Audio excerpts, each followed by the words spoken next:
ప్రేమకు ప్రతి ప్రేమకి ఏమొస్తుందంట? ఆశీర్వాదం వస్తుంది. అనేకమైన మేలుతో దేవుడు నింపుతాడు. ఆయన సంకల్పం పడినప్పుడు చెప్పున పిలువబడి ఆయన రాజ్యంలో చేర్చబడ్డకు యోగ్యులుగా, అర్హత కలిగిన వారుగా, మంచి సాధనంగా దేవుడు నిన్ను వాడుకుంటాడు. దేవునికి మహిమ కలుగును గాక. కాబట్టి ఆయన సంకల్పం చెప్పున పిలువబడిన వారికి, ఎవరి సంకల్పం చెప్పున పిలువబడాలి? అసలు సంకల్పం ఏంటి? సంకల్పం అంటే ఏంటమ్మా? కోరిక. ఎవరి కోరిక? దేవుని కోరిక, దేవుని ఆలోచన, దేవుని మనస్సు, దేవుని హృదయము. నిన్ను చూసినప్పుడు, నువ్వు వేదనలో ఉన్నప్పుడు, నువ్వు శోధనలో ఉన్నప్పుడు, నువ్వు బాధలో ఉన్నప్పుడు ఆయనకు ఒక కోరిక పుట్టింది. ఈ బాధను అనుభవించడం, నా స్వారూప్యం కలిగిన వాడు ఈ బాధను అనుభవించడం, ఈ రోగాన్ని అనుభవించడం, ఈ బాధను భరించడం, ఇంత బాధ మంచం మీద కొట్టుకోవడం, ప్రాణంతో అలడాడడం నేను చూడలేకపోతున్నాను కనుక ఇతడిని నేను ప్రేమించి ఇతన్ని నేను తప్పించాలి, ఇతన్ని నేను ఘనపరచాలి, చనిపోతున్న వాడిని తీసుకెళ్ళి బ్రతికించి దేవుని సేవకుడిగా తీర్చిదిద్ది నా సువార్త పరిచర్యలో వాడుకోవాలి. అది దేవుని సంకల్పం. హల్లెలూయా. కరోనా టైంలో ఆ సంకల్పం నా పట్ల దేవునికి లేకపోతే నేను వారం రోజుల్లో ఎందుకు వస్తాను? శుక్రవారం మెసేజ్ చెప్పి వెళ్ళి శనివారం హాస్పిటల్లో జాయిన్ అయ్యి మళ్ళీ శుక్రవారం మెసేజ్కి కరోనా తగ్గించి దేవుడు గుండెకి వెళ్ళిపోయిన దాన్ని ముట్టి స్వతపరిచి తన రక్తంలో ముంచి తేల్చి మరలా శుక్రవారం సాక్షిగా 7 డేస్కే క్వారంటైన్. ఎన్ని డేస్ అది? 14 రోజులు. అది 7 డేస్కి నేను ఆలయానికి వచ్చి మరలా వాక్యం చెప్పాను. చెప్పలు కొడదాం ఒకసారి. ఆయన సంకల్పం మరలా నువ్వు బ్రతకాలి, మరలా నా పని చేయాలి, నా మాటలు చెప్పాలి, అనేక ఆత్మలు కట్టాలి. హల్లెలూయా. ఆయన సంకల్పంలో నువ్వు ఉన్నావో లేదో చాలా ఆలోచన చేసుకో. నీ కార్యంలో జరగట్లేదంటే ఆయన సంకల్పం చెప్పు నువ్వు రాలేదు, మనుషుల కోరిక చెప్పున వచ్చావు. కొంతమంది ఎలా వస్తారు దేవుని దగ్గరికి? దేవుని సంకల్పం చెప్పిన, దేవుని ఉద్దేశం చెప్పిన రారు. వారు కోరికలకు వస్తారు, వారి కోరికలు తీర్చుకోవటం. అవునా కదా? చెప్పండి. కోయిట వెళ్ళాలని, వీసా రావాలని, ఉద్యోగం రావాలని, గర్భఫలం రావాలని, ఇవన్నీ మంచిదే. వాళ్ళు అలాగే వస్తారు కాబట్టే అక్కడితో అది అయ్యగానే వాళ్ళు ఏమైపోతుంది? వాళ్ళ విశ్వాస జీవితం ఇక సాగదు, కురుస్టాప్ అయిపోద్ది. మళ్ళీ వాళ్ళు వెనక్కి వెళ్ళిపోతారు, వాళ్ళ భక్తి వాళ్ళు చేసుకుంటారు. అవునా కదా? చెప్పండి. కానీ దేవుడు గొప్పవాడని చెప్పడం మాత్రం జీవితకాలం మానరు. గొప్పవాడైన యేసు దగ్గరికి వెళ్ళి మాకు కార్యము జరిగిందని చెప్పుకుంటూ పోతారు. ఆయనకు కావాల్సింది అది కాదు, ప్రేమకు ప్రతి ప్రేమ కావాలి ఆయనకి. ఎస్, నిన్నే విధంగా రక్షించాడు దేవుడు, నిన్నే విధంగా ఏ బాధలో తప్పించాడో ఆ మాటలో చెప్పుకుంటూ జీవితకాలం వల్ల నువ్వు సాగిపోవాలి. అది ప్రేమకు ప్రతి ప్రేమ. ప్రేమకు ప్రతి ప్రేమ. ఈ సంవత్సరము ఇప్పుడు సహోదరి జయమ్మ ఒక సాక్ష్యం చెప్పింది మనకి, వాళ్ళ అక్కగారు గౌరమ్మ గారి కోసం. దేవుడు ఆమెను ముట్టి స్వస్థపరచడానికి మన ప్రార్థన విని ఆమె ఏం చేయాలి? ఆమె అనేకుల మధ్య సాక్షికి ఈ సంవత్సరం అంతా చెప్పాలి, ఈమె కూడా ఈ సంవత్సరం అంతా చెప్పాలి. అప్పుడు ఈ 2 కుటుంబాలకి ఈ సంవత్సరంలో ఏ శోధన, ఏ కీడు రానే రాదు. మేదటి సంవత్సరాల్లో కూడా రాదు. ఎందుకంటే దేవుడు జ్ఞాపకం చేసుకుంటాడు. హల్లెలూయా. కనుక దేవుని ప్రియమైన సంగమా, ఇంకొక మాట కూడా చూపించాలనుకుంటున్నాను. చూడండి, సామెతల గ్రంథము, సామెతల గ్రంథము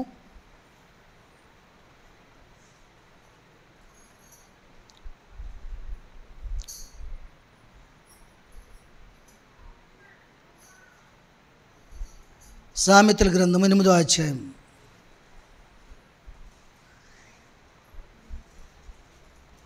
17వ వచనం చదవండి.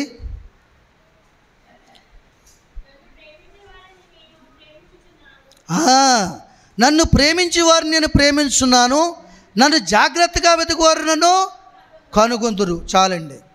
సరే, దేవుడు ఏం చేస్తాడంట? ఆయనను ప్రేమించిన వారిని ఆయన ప్రేమిస్తాడు. నన్ను జాగ్రత్తగా వెతుకువారు నన్ను కనుగొందురు. ఇంతవరకు దేవుణ్ణి తెలుసుకోలేకపోతున్నారు కొంతమంది. దేవుణ్ణి తెలుసుకోలేకపోతున్నారంటే అర్థం ఏంటి తెలుసా? దేవుడు అంటే తెలియదని, బాప్తిసం తీసుకున్నాం కదా మాకు దేవుడు తెలియదా, వాక్యం తెలియదా? అన్నీ తెలుసు. నీకు బాప్తిసం తీసుకోవడం తెలుసు, వాక్యం తెలుసు, దేవుడు చేసిన మేలు తెలుసు, కానీ దేవుని మనసును తెలుసుకోలేదు నువ్వు. దేవుని మనసు ఏంటి? కీడుకు ప్రతి కీడు చేయకూడదు, అది దేవుని మనసు. ఏమండి? నీ శత్రువులని నువ్వు ప్రేమించాలి, అది దేవుని మనసు. అవునగా చెప్పండి అమ్మా. నీ శత్రువు నువ్వు ప్రేమించాలి, నిన్ను బాధించే వారి కొరకు ప్రార్థన చేయాలి. దేవుని మనసు కోసం చెప్తున్నాను మీకు. నీకు అన్నీ తెలుసు, శాస్త్రులు పరిచయాలు కూడా అన్నీ తెలుసు వాళ్ళకి. ఆయన పౌలు గారు వాక్యం చెప్తుంటే ఆటంకపరిచారు వాళ్ళు. యేసు ప్రభు వాక్యం చెప్తుంటే ఆటంకపరిచారు వాళ్ళు. యేసు ప్రభు దేవుని శక్తిని మనుషుల్లో చూపిస్తుంటే అది నిజమైన శక్తి కాదని చెప్పేసి అపహాస్యం చేసేవారు వాళ్ళు.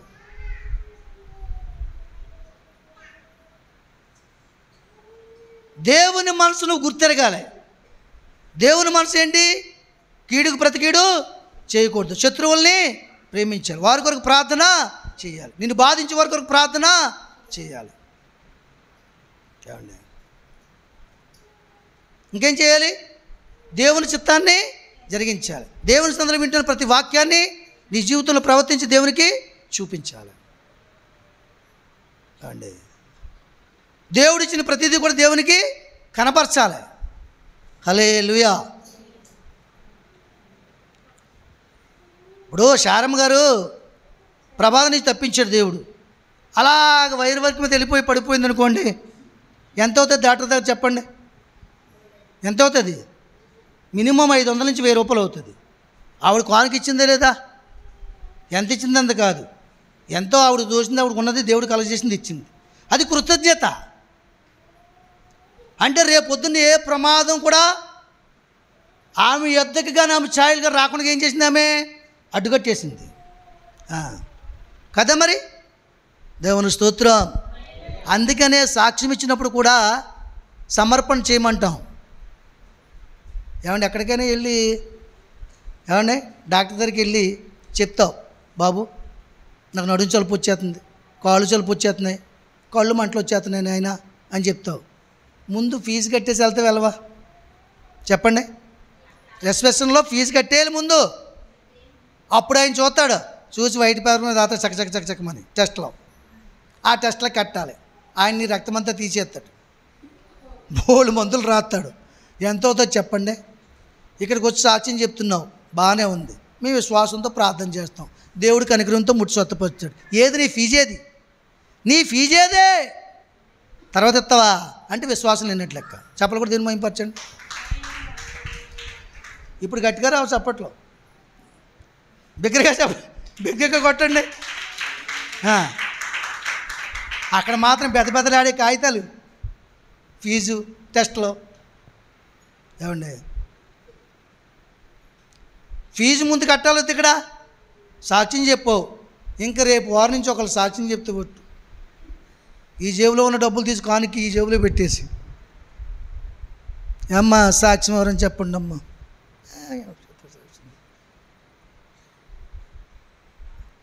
ఎప్పుడు చెప్పింది సాక్ష్యం కదా?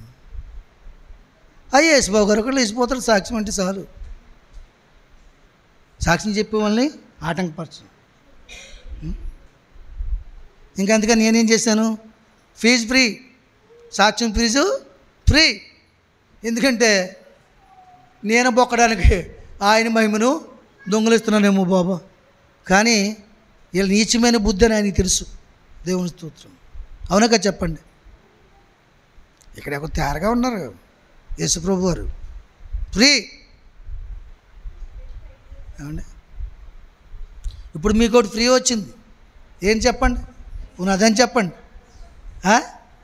ఆర్టీసీ బస్సు మీ ఇష్టం, గ్రౌండ్లో కొట్టుకోవచ్చు, అందరికి ఎక్కి.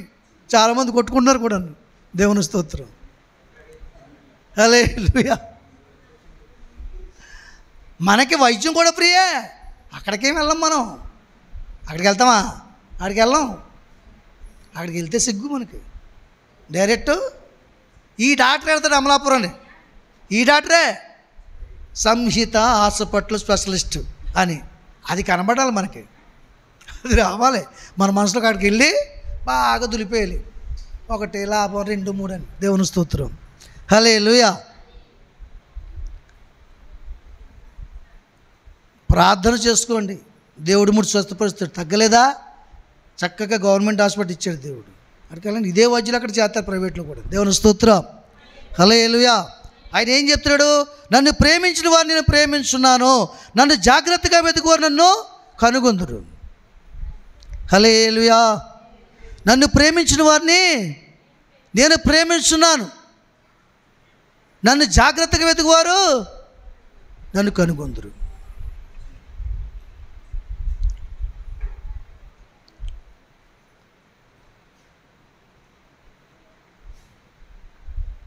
వాక్యాన్ని బట్టి చెప్తున్నాను.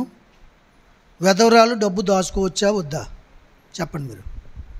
అయ్యి బాబోయ్, ఇంతవరకు అందరి మీద దిగడు, ఇప్పుడు మా మీద దిగిపోతున్నాడు. దేవుని స్తోత్రం.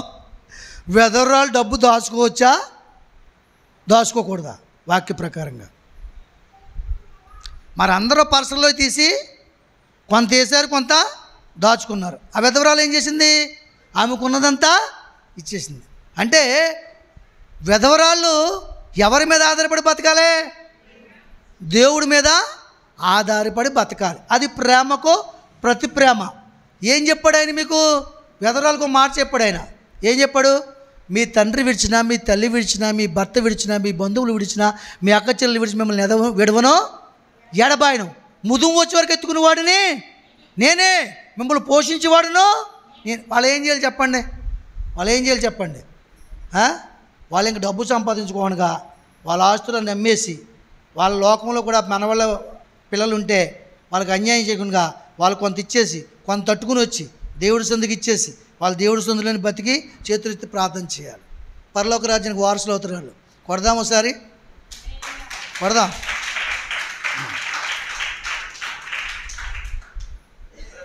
వాళ్ళకి ఇచ్చిన ఆర్డర్ భూలోకంలో ఎవరికి ఇవ్వలేదు. ప్రధానమంత్రి జోలికి వెళ్ళొద్దు, ముఖ్యమంత్రి జోలికి వెళ్ళొద్దు, గవర్నర్ జోలికి వెళ్ళొద్దు అనలేదు. తల్లిదండ్రులు లేని బిడ్డల జోలికి కానీ, వెధవరాల జోలికి కానీ మీరు వెళ్ళొద్దు. వాళ్ళు నాలో ఒక భాగం.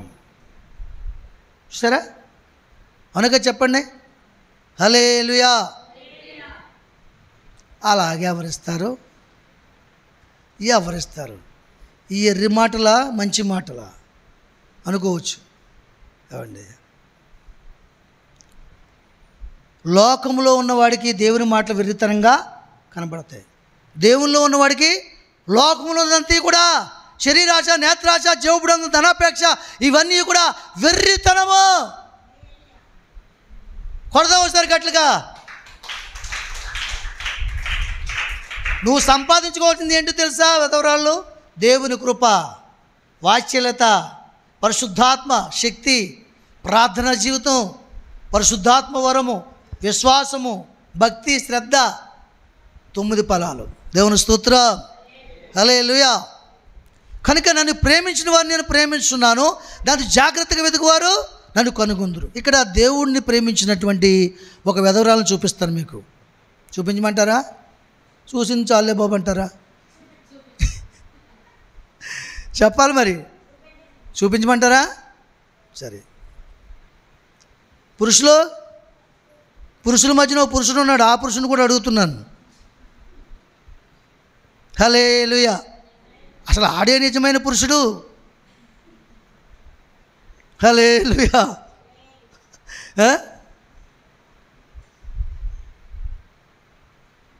బైబిల్లో భాషాంతరంన దొర్క అనబడే తబిత అనే స్త్రీ ఉంది. ఆమె భర్తను కోల్పోయి చాలా సంవత్సరాలు అయింది.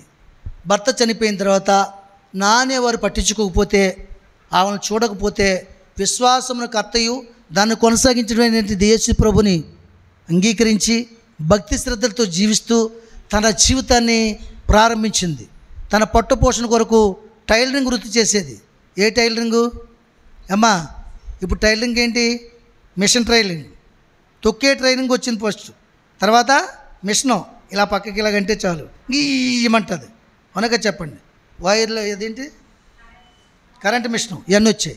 అప్పుడు టైలరింగ్ చేయడానికి మిషన్ ఉందా? ఏమండి, 2024 సంవత్సరాల క్రితం మాట చెప్తున్నాను మీకు. అప్పుడేమైనా మిషన్ ఉందా? అప్పుడేంటి మిషను? చేతికుట్లే మిషను. కటింగ్ చేయడం, చేతికుట్లు వేయడం. అర్థమవుతుందా? బ్లౌజు కటింగ్లో అన్నింటిలో కూడా చేతికుట్లు వేయడం. అలాగా చేతికుట్లేసి అందరి వస్త్రాలు కుట్టి జీవితాన్ని ప్రారంభించింది. ఆమె చేసిన పని ఏంటి తెలుసా? దేవుని ప్రేమకు ప్రతి ప్రేమ చూపించాలని ఆ పట్టణాల్లో, గ్రామాల్లో, ఆయా ప్రాంతాల్లో, ఆమె నివసిస్తున్న ప్రాంతాల్లో ఎంతమంది విధవరాలు ఉన్నారో సంవత్సరానికి ఒకరిద్దరిని బతపోయిన వాళ్ళని, నానే వాళ్ళు చూడలేని వాళ్ళందరినీ పోగు చేసి ఒక ఇంట్లోకి తీసుకొచ్చి అక్కడ ఆమె సంపాదనతో వాళ్ళని పెంచేది. పొద్దున్నే టిఫిన్ పెట్టేది. టిఫిన్ పెట్టిన తర్వాత పొద్దుట లేవగానే ప్రార్థన చేయించేది, టిఫిన్ పెట్టాక వాక్యం చదివించేది 1 గంట, తర్వాత మళ్ళీ ప్రార్థన చేయించేది. 10 గంటల వరకు ప్రార్థనలో నలగొట్టి ఒకటి ఇచ్చి ఆవిడతో పాటు చుట్టూ కూర్చుండమనేది. కొన్ని పాటలు పాడుతూ టైలరింగ్ చేసేది. ఆ పాటలు వాళ్ళందరూ వింటుండేవారు. అలాగే జీవితకాలం అంతా కూడా గడిపేసింది. ఆమె చనిపోయే టైం కనీసం ఒక 30-40 మందిని సంపాదించుకుంది, భర్త పోయిన స్త్రీలని. ఏమండి, ఎంత జీతం ఉన్నవాడు, ఎన్ని ఎకరాల పొలం ఉన్నవాడు 30-40 మందిని పోషించగలడా? ఏమండి, కానీ ఆమె పోషించింది. ప్రేమకు ప్రతి ప్రేమ. ఎందుకంటే నేను అనుభవించిన బాధ వాళ్ళు అనుభవించకూడదు. నా కొడుకు లేడు, కూతురు లేడు, ఎవరు చూడలేదు, అన్నం పెట్టట్లేదు, స్నానం చేయడానికి సబ్బు లేదు, సరైన బట్టలు లేవు నాకు అన్నటువంటి పరిస్థితి వాళ్ళకి లేదు. సమయానికి టిఫిను, సమయానికి టీ, సమయానికి భోజనం, మరలా సాయంత్రం స్నాక్స్, సాయంత్రం భోజనం, భక్తి పాటలు, ప్రార్థన, కన్నీరు కాచడం, వారి బిడ్డల కొరకు, రక్షణ కొరకు, అనేక మంది విధవరాల కోసం ప్రార్థన చేయడం, వాళ్ళని బలపరుస్తున్నటువంటి తబితా కోసం ప్రార్థన చేయడం. మరి ఆమె వాళ్ళందరినీ పోషిస్తున్న తబితా కోసం ప్రార్థన చేయలేద్దా? న్యాయమేనిది అమ్మా? మరి ఇందాక మీ దైవజనం కోసం ప్రార్థన చేయట్లేదు అన్న వాళ్ళందరూ ప్రార్థన చేయలేద్దా? న్యాయమేనే కదా? చేస్తారా చేయరా? చేస్తే మీకు మేలు, చేయకపోతే నాకు మేలు. దేవుని స్తోత్రం. హల్లెలూయా. ఏమక్కర్లేదు, గంటల తరబడి ప్రార్థన చేయక మా తాతయ్యని కాపాడు ప్రభువా అంతే. తాతయ్య అనేవాళ్ళు తాతయ్య కోసం, డాడీ అనేవాళ్ళు డాడీ కోసం, దైవజను కోసం ప్రార్థన చేయాలి. దేవుని స్తోత్రం. అలాగ ప్రార్థన చేయడం. ఒక దినమున పెంచి పోషించి ప్రతి ప్రేమను చూపించి కాయలేక పడి కష్టపడి ఇంక ఓపిక లేక శరీరంలో ఓపికంతా కోల్పోయి చనిపోయింది. ఏమైంది?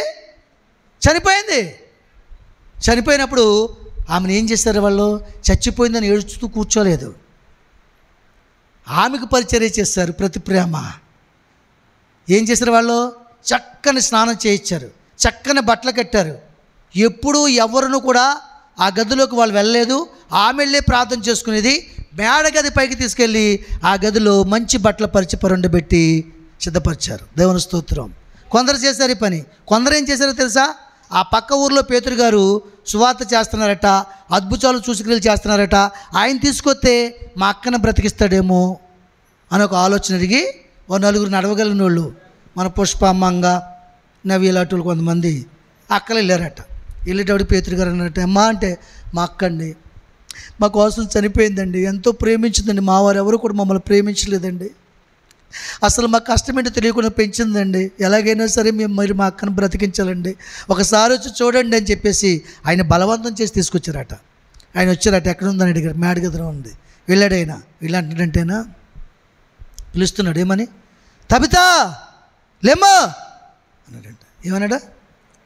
లేమ్మా అన్నాడంట. లేచి కూర్చుందంట మంచం మీద. దేవుడి ప్రేమ ఎంత గొప్పది. ఒకసారి ఏం చేయాలి మనం ఇప్పుడు కదా? ఏం చేయాలి? మరలా ఒకసారి చెప్పలు కూడా. హల్లెలూయా.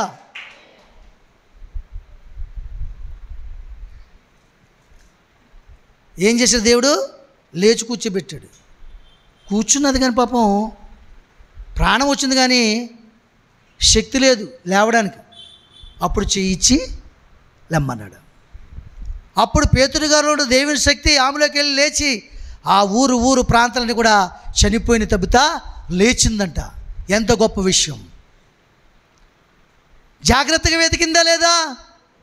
ఆయన్ని జాగ్రత్తగా వెతికిందా లేదా?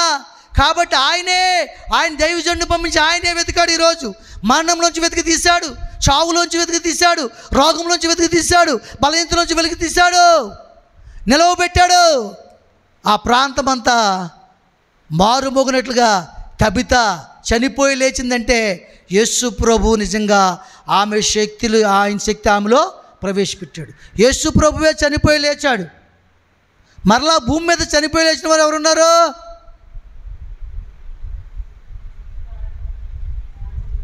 లాజరు ఉన్నాడు, తబిత కూడా ఉన్నది. హల్లెలూయా, హల్లెలూయా. ఎంత గొప్ప విషయం. నన్ను ప్రేమించిన వారిని నేను ప్రేమిస్తాను. దేవుడు అలా చెప్తున్నాడు. అంత దేవుడు పక్షపాత కాదే. ఎప్పుడు నువ్వు నిర్లక్ష్యంగా ఉంటే నేను ఎందుకు ప్రేమిస్తాడు దేవుడు? ఎప్పుడు నువ్వు ఆరాధన లేదో నెపం చూపిస్తాడు నీకు ఎందుకు ప్రేమిస్తాడు దేవుడు? దేవుణ్ణి ప్రేమించు. దేవుణ్ణే ప్రేమించకపోతే ఇంక మనిషినే ప్రేమిస్తావు నువ్వు, మనిషి మాటనేం ప్రేమిస్తావు నువ్వు? అంతే కదా. దేవుణ్ణి ప్రేమిస్తే మనుషులు ప్రేమించే మనసు నీకు దేవుడు ఇస్తాడు. ఆమేన్. అవునా కదా. నీకు దేవుణ్ణి ప్రేమించే మనసు లేదు కాబట్టి ప్రతి మనిషిని ద్వేషిస్తావు, ప్రతి వ్యక్తిని ద్వేషిస్తావు. వాళ్ళు నీచులు అనుకుంటావు, నీచాతిరీచమైన బుద్ధులు విడిచిపెట్టావు. నీలోనే నీచం ఉంది, నీలోనే అతిక్రమం ఉంది, నీలోనే అపవిత్రత ఉంది. అయినను బాప్తిసం తీసుకోలేని త్రాగుబోతులని, దేవునికి వేరే జీవిస్తున్న వారందరూ కూడా వాళ్ళంటే నాకు ఇష్టం లేదని నీ మనసుతో ఎలా మాట్లాడగలుగుతున్నావు? నువ్వు దేవునికి ఇష్టంగా జీవించగలుగుతున్నావా? దేవునికి ఇష్టంగా జీవించగలిగినా సరే ఆ మాట మనం అనడానికి వీల్లేదు. వారి కొరకు ప్రార్థన చేయడమే మన బాధ్యత. ఆయనకి ఇష్టమైంది కాబట్టి ఆయన బ్రతికిస్తున్నాడు, లేదా చంపేస్తాడు. ఆయన చంపడా? ఇష్టం లేదు చంపడా? ఆయన ఇష్టం ఉందే మార్చుకోవాలనుకుంటున్నాడు. మనం ఎవరు? అంతేగా చెప్పండి. ఎవరి క్రియలను బట్టి వాడు ప్రతిఫలం పొందుకుంటాడు. సారా వ్యాపారం చేసాడు, ఏదో రోజు పోలీసులు పట్టుకుంటారు. కంచినీరుకు ఇవ్వండి, పాము కరుతుంది. కరుతుంది కదా.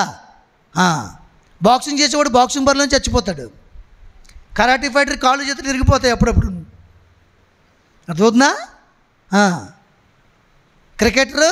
క్రికెట్ గ్రౌండ్లోనే అలసిపోయి పడిపోతాడు, సన్నీళ్ళు పోతున్నాయి కానీ మళ్ళీ ఎక్కడం. అవును కదా. అంతేది. ఏదో సాగిపోతానని లేదు, సాగిపోయి తెగిపోద్ది. దేవుని స్తోత్రం. నిజం తెలుసుకో, జాగ్రత్తగా కనుగో, ఆయన్ని జాగ్రత్తగా వెతకాలి. ఈ లోకంలో వెండిని బంగారాన్ని వెతికినట్టు కాదు, మరి ఎక్కువ జాగ్రత్తగా వెతకాలి. అప్పుడు ఆయన ప్రేమించగలవు. తప్పితే జాగ్రత్తగా వెతికింది ఆయన్ని. ఆ వెతికిన తర్వాత పతి ప్రేమ చూపించాలని అనేక మంది వెధవరాలను వెతికింది. అవును కదా. వాళ్ళకి పరిచర్య చేసింది. ఆ పరిచర్య చేసిన ప్రభావమే పేతురు దగ్గరికి వెళ్ళి తీసుకొచ్చి ఆమెకు మరలా ప్రతి ప్రేమను ప్రతి స్వారూప్యాన్ని కలగజేసింది. హల్లెలూయా. 21వ వచనాన్ని కూడా చూడండి. అదే వచనంలో, అదే అధ్యాయం 8వ అధ్యాయం 21వ వచనం. నన్ను ప్రేమించిన వారిని ఆస్తికర్తలుగా చేయుదును, వారి నిధులను నింపుదును. చూసారా ఏం చేస్తాడంటే, ఆయన ప్రేమిస్తే ఆయన ప్రేమించిన వారిని ఆయన ప్రేమిస్తాడు. ఆయన జాగ్రత్తగా వెతికిన వారిని ఆయన వెతుకుతాడు, వారి కార్యములు వెతుకుతాడు, వారి ఆలోచన విధానం వెతుకుతాడు. నన్ను ప్రేమించిన వారిని ఆస్తికర్తలుగా చేస్తాను, వారి నిధులను నింపుతాను. చాలామంది దైవజనులను బట్టి ఏడుతారండి.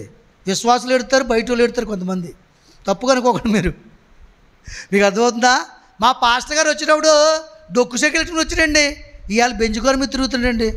మీ సొమ్మా చెప్పండి, మీ సొమ్మా? ఎవరి సొమ్మది? దేవుడు ఆయన నిధుల్ని నింపాడు.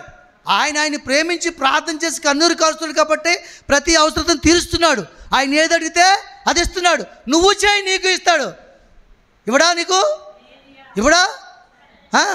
విశ్వాసంలో ఎంతమంది ఏమీ లేని వారు గొప్పవారుగా ఉన్నారు? ఏ చదువు లేని వారికి మంచి ఉన్నతమైన ఉద్యోగాలు వచ్చాయి, రాలేదా? మనం గుడిసెల్లో ఉండే వాళ్ళు ఇవాళ బిల్డింగులు కట్టుకోలేదా? ఏమండి, నడిచిగన్నారు వెళ్ళి గడ్డిపోపు బుర్ర మీద పెట్టుకుని వెళ్ళి అమ్ముకుని అలవా తిని పిల్లలకు బియ్యం పట్టుకొచ్చి అప్పుడు పొంగబెట్టి ఉండేవాళ్ళు. ఇప్పుడు ఆ పరిస్థితి ఉందా? సన్న బియ్యం, రేషన్ బియ్యం ఎవడు తింటాడు? సావుకారికి అమ్మేస్తాం. దేవుని స్తోత్రం. ఏమండి, నింపలేదమ్మా నిధుల్ని. నన్ను ప్రేమించిన వారిని ఆస్తికర్తలుగా చేస్తాడట. ఈ లోకంలో దరిద్రుడిగా ఉండవు, నువ్వు ఏమీ లేనివాడుగా ఉండడు, అనేకులకు ఇచ్చేవాడుగా ఉంటావు. హల్లెలూయా. వారి నిధులను నింపుతాడంట. ఎంత గొప్ప భాగ్యం అండి. ఒక మనిషి ఎవరైనా నీకు నీ నిధులు నింపుతాడా? అమ్మా, నీ నిధులు లాగేసుకుంటాడు ఎర్రలేసి. అర్థమైందా? ఇదంతా లాగేస్తాడు. బాగా డబ్బుల్లోని ప్రేమిస్తారు కొంతమంది డబ్బును బట్టి. ఆ డబ్బు అంతా అయిపోయిన తర్వాత ఫోన్ నెంబర్ మార్చేసి పరదేశం వెళ్ళిపోతారు. అవునా కదా చెప్పండి, జరుగుతున్నాయి లేదా? ఒకడు అంటున్నాడు, నాకు తెలిసినోడు, మేమే పెళ్లి చేసాము ఆ దరిద్రుడికి. ఏమండి, మంచి పిల్ల, మంచి అమ్మాయి, కొయిటెళ్ళింది, మంచి ఇల్లు కట్టింది, బోల్ చేసింది, కొడుకులు కన్నది, జీవితం అర్పణ చేసుకుంది. ఈ మధ్యలో కిలాడి వశంలో పడి ఆవిడ తాగడానికి మందుకు డబ్బులు పంపుతుంటే నువ్వంటే నాకు అసలు మొదట్లోనే ఇష్టం లేదని పెళ్లి చేసేసారు. ఇప్పుడు చూడండి దరిద్రుడు. ఆవిడ కళ్ళుపోయాడికి అప్పుడే ఎవరిలా కనపడింది ఆవిడ. వాళ్ళ పేర్లు నేను చెప్పను. అందమైన స్త్రీగా కనపడింది. ఇప్పుడు ఆవిడ మందుకు డబ్బు పోతుందని ఈయన చంపేయడానికి అవుతుందని తెలియట్లేదు. వీడికి అర్థమవుతుందా? ఏమండి, ఎంతకాలం పోతా చెప్పండి డబ్బుకి ఎలాగా మందుకి. అక్కడ ఏదో ఒకవేళ జీతం అందలేదు అనుకోండి, వీడు ఫోన్ చేస్తాడు డబ్బు కావాలని. గబ్బుకు మరి ఏమనుకో తీసేస్తుంది. అక్కడ అరెస్ట్ చేసేస్తారు, కొయిటే జైలు వేసేస్తారు. అంతే, అదన్నీ దగ్గర ఆగిపోదా? అప్పుడు వీడేం చేస్తాడు? చిడతలు అట్టుకుని, ఆనవగా బుర్రట్టుకుని ఏ పిచ్చి పాటలు పాడుకుంటూ వెళ్తాడు అడుక్కోవడానికి. దేవుని స్తోత్రం, హల్లెలూయా. ఏమండి, ఆ సరదా అక్కడితో ముగించిపోయింది. కాబట్టి నీకు అన్నం దానికోసం ఆశించొద్దు. అన్నింది చేదైనా సరే తింటే షుగర్ రాదు, బీపీ రాదు. చెప్పలు కూడా దేవుని మహిమపరచండి. కాబట్టి ప్రియమైన దేవుని పిల్లలారా, ఈ వ్యామోహాలు ఇలాగ ఉంటాయి. ఈ ప్రేమ లోక ప్రేమ. నీ దగ్గర డబ్బు అంతా అయిపోయిందాక నేను ప్రేమిస్తాడు. తర్వాత అడ్రస్ మార్చేసి ఫోన్ నెంబర్ మార్చేసి హలో అంటూ ట్రైన్ టు రీచ్ అబౌట్ అంటుంది. మీరు సంప్రదించాలనుకున్న నెంబరు అందుబాటులో లేదు, తాత్కాలికంగా పనిచేయట్లేదు. మీరు నెత్తి కొట్టుకుని బొగ్గు పోసుకుని వాటిలో పని చేసుకోవటకపోండి. దేవుని స్తోత్రం. ఏమండి, అలాగా ఆన్సరిస్తున్నది అది. ఫోను మన ఫోనే, నీ చేతిలో ఉన్న ఫోనే నీకు ఇలా సమాధానం ఇస్తుంది. కాబట్టి ఈ లోక సంబంధమైన ప్రేమల్లో పడకండి. మోసమో, వ్యర్థమో. నీ ఇంటి ముందు పవిత్రుడు, పరిశుద్ధుడు, భక్తి కలిగిన వాడు నిలబడ తప్ప భక్తిహీనుడు ఎవడు నిలబడకూడదు. వాడితో సంభాషణ చేయకూడదు. చేస్తే దేవుని మాటలే చెప్పాలి. దేవుని మాటలు చెప్తే భక్తిహీనులు ఎవరు కూడా, దేవుని నమ్మని వారు ఎవరు కూడా నీ ఇంటి ముందు కనబడరు. ఇంటి ముందు బాబు తినేస్తారు, బుర్ర తినేస్తారు, అలాగే వెళ్ళిపోతాం. ఉన్నదా? మళ్ళీ ఉందండి, పక్క నుంచి పోతుంటాడు. పోడా, మా ఇంటికి ఎవరైనా వస్తారా? మా ఇంటికి ఎవరైనా పాస్టర్ బద్దరికి ఎవరైనా వస్తారా? వస్తే ఏం చెప్తుంది? సువార్త చెప్తుంది. ఈవిడ చెప్పదనుకోండి, మా టీవీ చెప్పేస్తుంది. ఛానల్ తర్వాత ఛానల్ వాక్యం చెప్పేది, పాటలను పడతాయి. ఎవరు తలపడి వచ్చేస్తుందమ్మా, ఒక నిమిషం ఆఫ్ చేయదు సౌండ్ అంటారు. ఇంక లాస్ట్ ఎవరైనా వస్తారా? మీ ఇంటికి ఎవరైనా ఎప్పుడు వస్తారు? లోక సంబంధమైన వార్తలు వింటే నీ దగ్గరికి వస్తారు. నువ్వు వాళ్ళతో చెప్తుంటే వాళ్ళు నీ దగ్గరికి వస్తారు. దేవుని మాటలు చెప్పండి, ఎవరైనా వస్తారేమో. వచ్చారా? ఆయన సంకల్పంలో ఉన్నారని లెక్కే. నీ ఆత్మీయ జీవితంలో ఒక ఆత్మను లెక్కలో వేసుకున్నావు. నువ్వు పరలోక రాజ్యానికి వారసురాలివి, బల నమ్మకమైన మంచి కుమార్తెని. దేవుడు నీ నిధులు నింపుతాడు, నీ యొక్క ఉద్దేశం సఫలం చేస్తాడు, నీ ఆలోచనలు నెరవేరుస్తాడు. నీ భర్త ఎముకలకి సత్తువ, శరీరముకు ఆరోగ్యం ఇచ్చి నీ ఆర్థిక పరిస్థితులు అన్నింటినీ కూడా మార్చేస్తాడు. ఇలా దేవుని మాటలు చెప్తున్నావు అనుకోండి. సత్యపండు గురించి ఏమన్నారు? ఇప్పుడు కొట్టుగడికి వెళ్తే పుడుతున్నాయి అంటే బాబా, అందుకే జనం తగ్గిపోరట. ఈయన దగ్గరికి వెళ్తే ఈయనే దేవుడి గురించి చెప్తాడు అండి.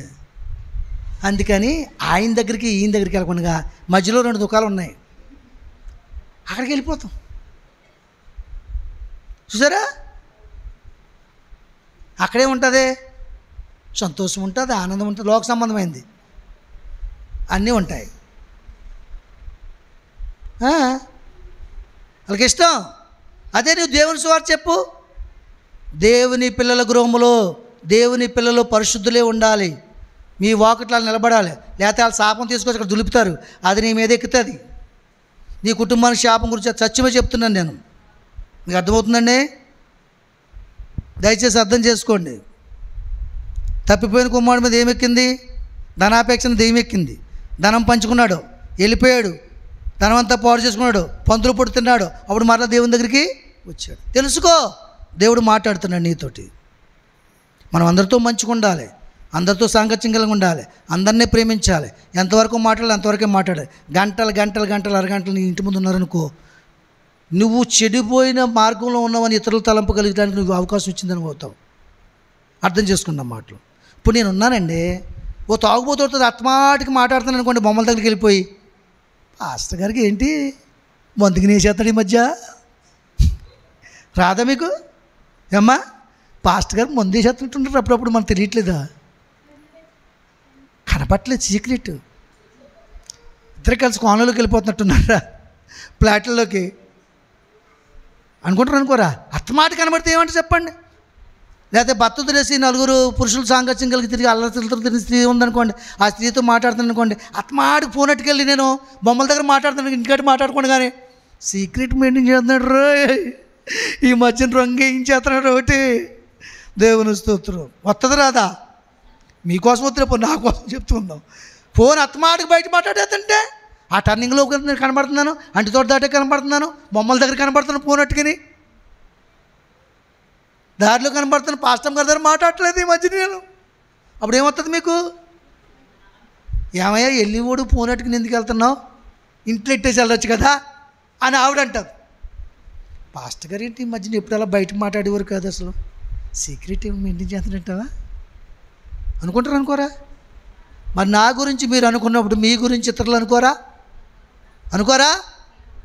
యథార్థమైన ప్రవర్తన కలిగి, దైవ ప్రేమ కలిగి, దుష్టుడు దుష్టు స్నేహం కలిగి ఉంటాడు, మంచివాడు మంచి స్నేహం కలిగి ఉండాలి, దేవుని పిల్లలు దేవుని స్నేహం కలిగి ఉండాలి. అలాగని ఎవరిని ద్వేషించకూడదు, ఎవరికి విరోధంగా ఉండకూడదు. శక్యమైతే శాస్త్రైనంత మట్టుకి మన గౌరవం కాపాడుకుంటూ, వాళ్ళ చేత గౌరవించబడుతూ, వాళ్ళకి ఇచ్చే గౌరవం వాళ్ళకి ఇస్తూ, వాళ్ళ దగ్గర గౌరవం పొందుకుంటూ, ఎంతవరకు ఉండాలో అంతవరకే ఉండి గెట్ అవుట్ అని ఒక మాటలో తేల్చేయాలి. దేవుని స్తోత్రం, హల్లెలూయా. దేవుడి మాటలు దీవించును గాక. ప్రేమకు ప్రతిభ మర్చిపోకండి. మర్చిపోతే దేవుడు కూడా మర్చిపోతాడు.